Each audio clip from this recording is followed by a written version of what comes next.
Hello and welcome. This is rooflemonger, and my friends, today we are talking about Street Fighter Duel, and yes, this video is indeed sponsored by Street Fighter Duel, so thank you very much for the sponsorship.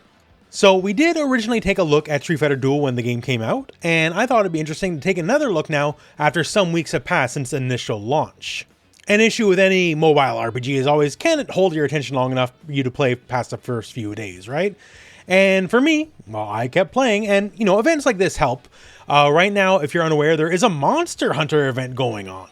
Comes with an extra fancy version of Ken decked out in Monster Hunter gear. I do not know too much about the Monster Hunter franchise myself, please forgive me, but the big baddie is the Gore Magala, and that sounds significantly intimidating to me. I guess Ken's wearing its armor, and you can also fight the Gore Magala itself in a battle reminiscent of like a big MMO raid, sort of, where you and a bunch of other players are taking on the creature. Just one of, I suppose, many events coming to Street Fighter Duel. I do know there's more planned past this specific one. So it's fun to get that like inter-Capcom cross-media going on, I guess. Like legitimately, this is teaching me about Monster Hunter because I do not know much. I think the monster looks cool at the very least. So, I don't know, at the very least, if I were ever going to try out another Monster Hunter game, if they put out a new one of those, I guess I want to beat up the Gore Magala and get his stuff, because that stuff looks cool. So, the crossover event is cool indeed. But let's talk about just the base level gameplay outside of the event here. So, the game's been out for a few weeks now, and I've been playing every day. A little bit, a lot of it, depends on the day, right? But I've been playing every day since it came out. And now I do certainly have a much better understanding of just pretty much everything the game's about, especially compared to when I originally had my first look at the game. And I thought I would just give, well, some of my thoughts on the game now as it stands with a better and more advanced view on it. So first off, some of those mobile RPG hooks, right?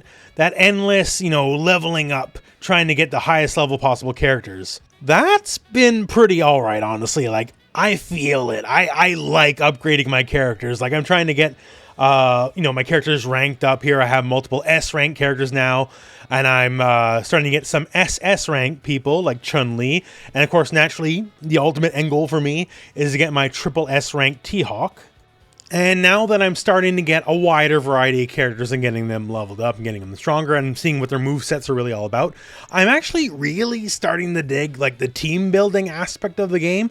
Like, sure, it is fun to pick the characters like that are my favorites and have them beat face, but there's certainly a lot of interesting synergies going on. Like, say, just for the basic challenge mode. For a while, I just got completely stuck. I was just banging my head on one of the levels there, and I could not progress. And I kind of hit the point where I'm like, okay, so my team's not working. Do I just wait out and get like my AFK rewards and, gold materials, level up my characters? Or, do I got to whale out and like spend some bucks to get some of the stronger characters? And no, it was literally just as easy as, no, just switch up your team a little bit and come at it with a different perspective. And all of a sudden, the stage I was stuck on for like 2 days, breezed past it and then breezed past like the next 10 consecutive stages without any issue. Why? Because I switched out Hugo for Zangief and I switched out Chun-Li for Makoto. And just that little bit of difference in the moveset and the synergies completely changed everything. And then, honestly, that gave me a new level of appreciation for how this game works. And that also applies for things like the PvP arenas. I've been consistently in the top 100 since I started, which is great. And I also didn't spend any money on characters and all that, so the whales aren't ahead of me, all that kind of stuff, right? Just my team building versus your team building, let's figure it out, right? And it's interesting to see what a lot of people are coming up with. There's a lot of definite gimmicks for sure.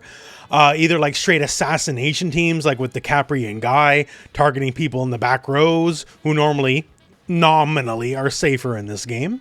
Purposely lowering your arena power level by only taking a one character team, but that one character is wickedly over leveled, so if you're fighting someone comparable, you actually might get smoked by a single character. That's definitely happened to me. And once again, I just find this stuff engaging. Like, I know, especially in the arena mode, it's set to auto battle, so it's basically just purely your team building versus my team building, let's go. But it's still fun for me. And once again, this is not some grand time investment. It's not like we're playing Elden Ring or anything, right? It's just a few minutes of your day. And so far for me, especially in these styles of modes, it's been a fun few minutes of my day. Especially because I can maintain a high ranking without wailing out. Like, you can see my comparative power level to other characters, and I'm still doing pretty okay. And there's other fun PvP options. There's multiple layers of PvP options in this game. One of them is the draft mode, which I think might be a time-limited event. And it's literally just, here's a random selection of characters you're given, and go from there. And I'm not gonna lie to you, I got very lucky, because I did manage to pull M. Bison. And he definitely seems stronger than most characters. That's probably why I've never lost in draft mode, honestly. But the draft mode battles are fun because you're actually up against other proper players in real time, and you do have full control over your abilities if you want to use them. And it's just fun to see how it goes. Plus, there's a whole bunch of stage effects, lots of madness going on all the time. So for me, who's more competitively minded, once again, this channel dedicated to fighting games, so competition's sort of the thing I'm all about, I'm definitely getting my fair share of fun out of this game. And if you're looking for more real-time competition against other human players, there's also things like the Battle Royale mode, although that doesn't unlock right away. Once again, you know, mobile RPG, this isn't you doing your combos and your sick links and all that kind of stuff in a proper fighting game, but it's still all here. And I've been dabbling around with a lot of the more nominally single-player content here, like the adventure mode, where you go around, you still fight enemies, because, you know, that's the kind of game it is, right? But there's like some small level of puzzling. Like if you gotta unlock your fancy chest here with the rewards, you have to do this small puzzle. And sure enough, once you get it done there, you get your reward and you're all good to go. So there's a lot of content for, you know, the more competitively minded people. And if you want some more chill modes, besides just watching numbers go up while you have your dudes beat up other dudes, there's stuff like this as well, and there's quite a bit of it. As I progress with the game and level up, there's definitely a lot more systems to basically spin the wheel, if you will. Like there's the tarot system with rows, where you can basically get tarot pulls and you get random items and random draws for them. And that has its own feedback resource system as well. They can use to unlock characters like Rose and Jury, which are definitely going to be fan favorites. I believe it's tied to the Monster Hunter event, but there's also like a whole cooking system here. The better foods you can cook, the better rewards you can get. And if you're extra lucky, you can pull again. And it's my understanding there's more systems further out yet, which I haven't quite yet reached, where you can actually help customize your draws. Like it costs a lot of the gem resource, sure, but you can actually extra make sure you get which characters you want, which if you're going to invest a lot of time into the game, that sounds fantastic. And of course, like any proper mobile RPG, there's seasonal events. We got a whole St. Patrick's event going on right now. As we all well know, Blanca, Pride of the Irish. And of course, again, we have that Monster Hunter event, and my understanding is there'll be many more events like this, collaboration events in the future, and that's always fun, so we can look forward to that.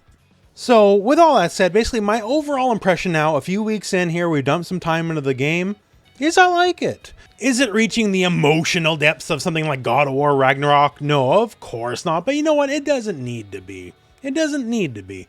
It's a mobile RPG, it's number go up. A lot of the battles are just basically idle RPG style battles where you set your dudes off and they go, and it's your team building that really decides if you win or lose, and that's simple enough, and I find it fun for what it is.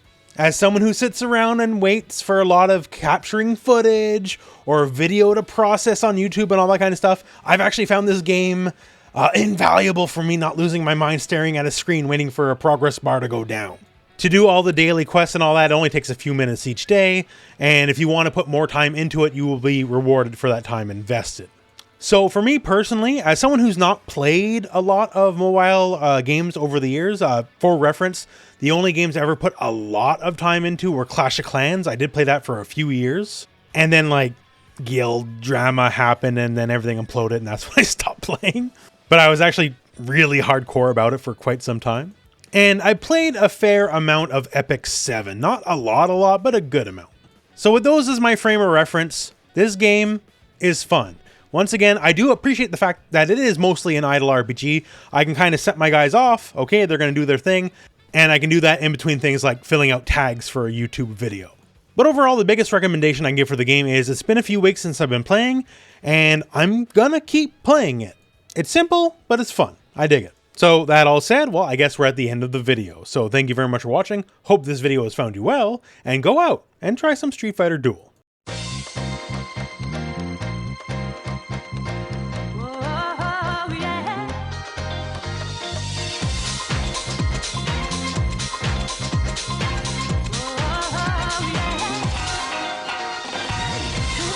love me.